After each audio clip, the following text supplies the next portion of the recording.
autoobservación psicológica a que nos estamos refiriendo. Pensar y observar resultan también muy diferentes. Cualquier sujeto puede darse el lujo de pensar sobre sí mismo todo lo que quiera, pero esto no quiere decir que se esté observando realmente. Necesitamos ver a los distintos yoes en acción, descubrirlos en nuestra psiquis, comprender que dentro de cada uno de ellos existe un porcentaje de nuestra propia conciencia, arrepentirnos de haberlos creado, etc. Entonces exclamaremos, ¿pero qué está haciendo este yo? ¿Qué está diciendo? ¿Qué es lo que quiere? ¿Por qué me atormenta con su lujuria? ¿Con su ira? Etcétera, etcétera, etcétera. Entonces veremos dentro de sí mismos todo ese tren de pensamientos, emociones, deseos, pasiones, comedias privadas, dramas personales, elaboradas mentiras, discursos, excusas, morbosidades, lechos de placer, cuadros de lascivia, etcétera, etcétera, etcétera. Muchas veces antes de dormirnos, en el preciso instante de transición entre vigilia y sueño, sentimos dentro de nuestra propia mente distintas voces que hablan entre sí. Son los distintos yoes que deben romper en tales momentos toda conexión con los distintos centros de nuestra máquina orgánica a fin de sumergirse luego en el mundo molecular, en la quinta dimensión. Los dos mundos. Observar y observarse a sí mismo son dos cosas completamente diferentes, sin embargo, ambas exigen atención. En la observación la atención es orientada hacia afuera, hacia el mundo exterior, a través de las ventanas de los sentidos. En la autoobservación de sí mismo, la atención es orientada hacia adentro y para ello los sentidos de percepción externa no sirven. Motivo este más que suficiente como para que sea difícil al neófito la observación de sus procesos psicológicos íntimos. El punto de partida de la ciencia oficial en su lado práctico es lo observable. El punto de partida del trabajo sobre sí mismo es la autoobservación, lo autoobservable. Incuestionablemente estos dos puntos de partida, renglones arriba citados, nos llevan a direcciones completamente diferentes. ¿Podría alguien envejecer enfrascado entre los dogmas intransigentes de la ciencia oficial, estudiando fenómenos externos, observando células, átomos, moléculas, soles, estrellas, cometas, etc., sin experimentar dentro de sí mismo ningún cambio radical? La clase de conocimiento que transforma interiormente a alguien jamás podría lograrse mediante la observación externa. El verdadero conocimiento que realmente puede originar en nosotros un cambio interior fundamental tiene por basamento la autoobservación directa de sí mismo. Es urgente decirle a nuestros estudiantes gnósticos que se observen a sí mismos y en qué sentido deben autoobservarse y las razones para ello. La observación es un medio para modificar las condiciones mecánicas del mundo. La autoobservación interior es un medio para cambiar íntimamente. Como secuencia o corolario de todo esto, podemos y debemos afirmar en forma enfática que existen dos clases de conocimiento, el externo y el interno, y que a menos que tengamos en sí mismos el centro magnético que pueda diferenciar las calidades del conocimiento, esta mezcla de los dos planos u órdenes de ideas podrían llevarnos a la confusión. Sublimes doctrinas pseudo-esotéricas con marcado cientificismo de fondo, pertenecen al terreno de lo observable, sin embargo son aceptadas por muchos aspirantes como conocimiento interno. Nos encontramos pues ante dos mundos, el exterior y el interior. El primero de estos es percibido por los sentidos de percepción externa. El segundo solo puede ser perceptible mediante el sentido de autoobservación interna.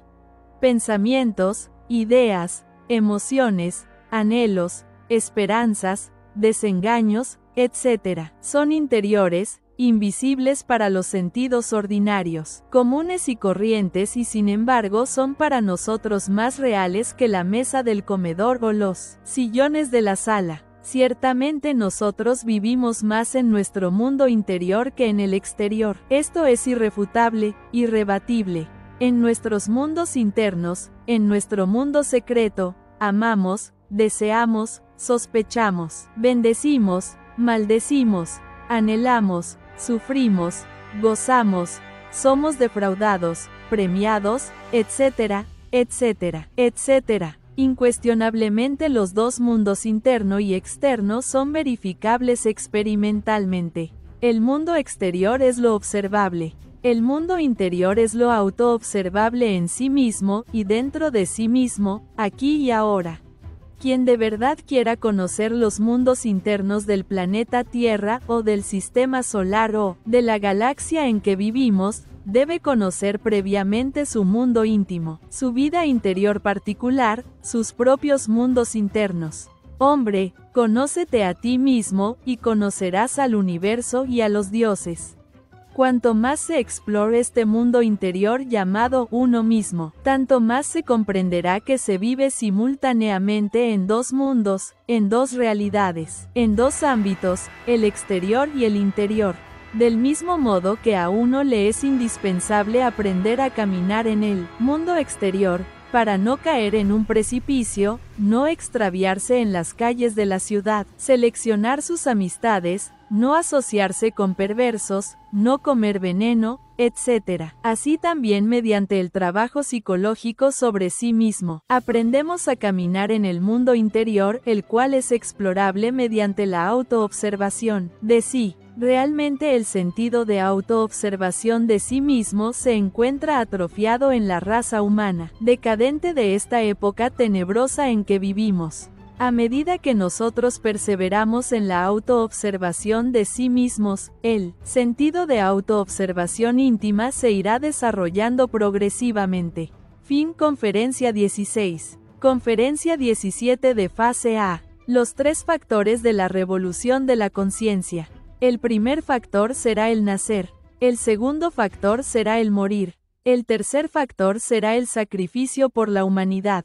Primer factor, nacer. Se entiende por nacimiento espiritual la creación de los cuerpos existenciales del ser. Decimos creación de los 7 cuerpos, pues deben crearse igual que se creó nuestro cuerpo físico, en el sexo.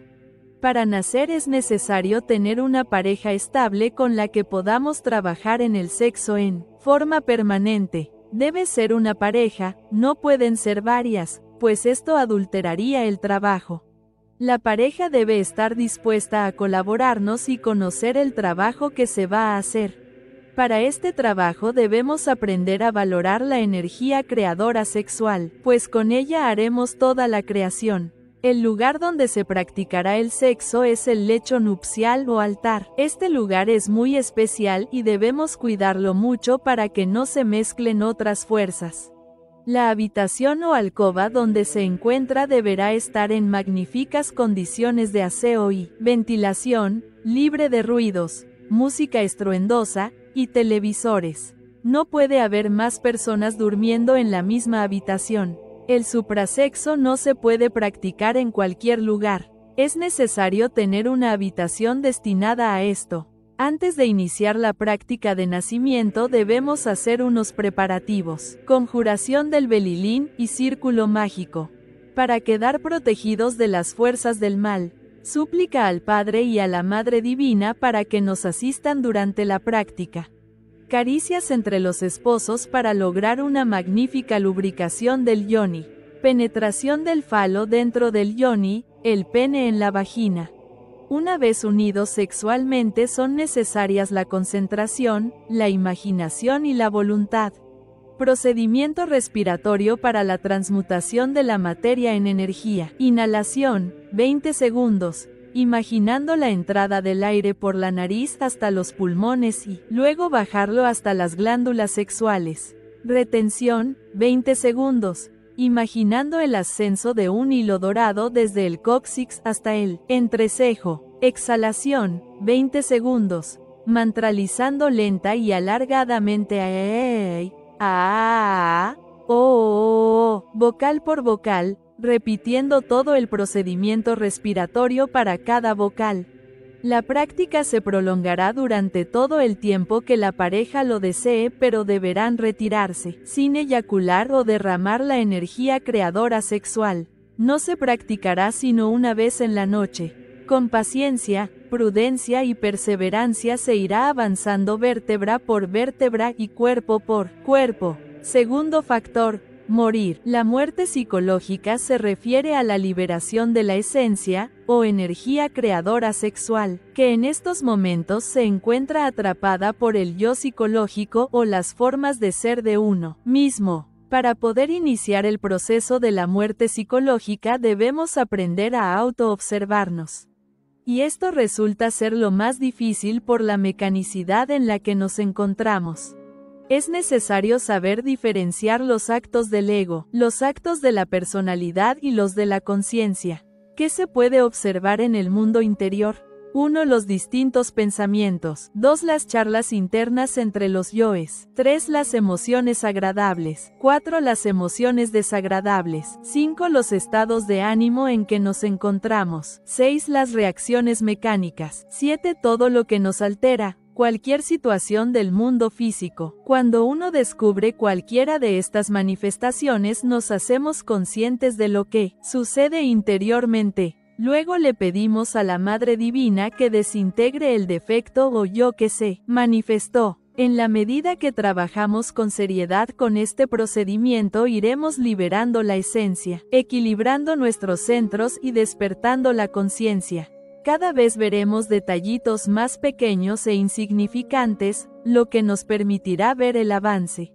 El sentido de la autoobservación se irá agudizando progresivamente, en la medida que lo usemos, hasta que despertemos completamente. Ejemplo: voy por la calle conduciendo tranquilamente. Al llegar a la esquina otro vehículo se me atraviesa. Si en ese instante no me identifico con lo que me está pasando, podré observar todo lo que sucede en mi mundo interior. Veamos. Aparece un yo que me dice que le grite estúpido. Otro: insúltelo. Otro: ¿qué se está creyendo? Otro: alcáncelo. Observo que tengo ganas de pelear. Observo que mi centro emocional está contraído. Observo que un yo quiere vengarse. Me pregunto quién le enseño a manejar. Pienso: ojalá se estrelle. Otro me dice que pudo habernos rayado el automóvil. No puedo dejar de pensar en esto. ¡Qué irresponsable!, dice otro. Otros yoes hacen comentarios de lo que sucedió. Siento resentimiento por lo que pasó. Un tiempo después sigo recordando la escena. Aún tengo ira. No puedo olvidar lo que sucedió. Me siento debilitado. Cada una de estas manifestaciones está producida por un yo diferente, y debo suplicarle a la Madre Divina que me lo elimine. Otro ejemplo: de cada detalle. Pasa una mujer muy bella cerca de uno. Si me autoobservo, descubro yoes en mi cabeza que la están idealizando. Si observo el centro emocional, me siento enamorado o atraído por ella. Si observo el centro instintivo y el sexual, noto una actividad morbosa inconfundible. ¿Qué tengo que hacer? Al observar que la estoy idealizando, pido muerte para ese detalle. Al observar que me estoy enamorando, pido muerte para ese sentimiento. Y al observar la sensación instintiva, pido muerte para ese yo. Si cualquiera de ellos persiste, continúo pidiéndole a la Madre Divina que lo elimine hasta que no aflore ninguno. A este procedimiento se le denomina muerte en marcha, e implica estar todo el día en vigilia para poder darme cuenta. Si me siento un rato a reflexionar sobre los distintos eventos del día y los estados en que me encontraba, puedo hacer nuevos descubrimientos y continuar pidiéndole a la Madre Divina que me elimine cada cosa que vaya comprendiendo.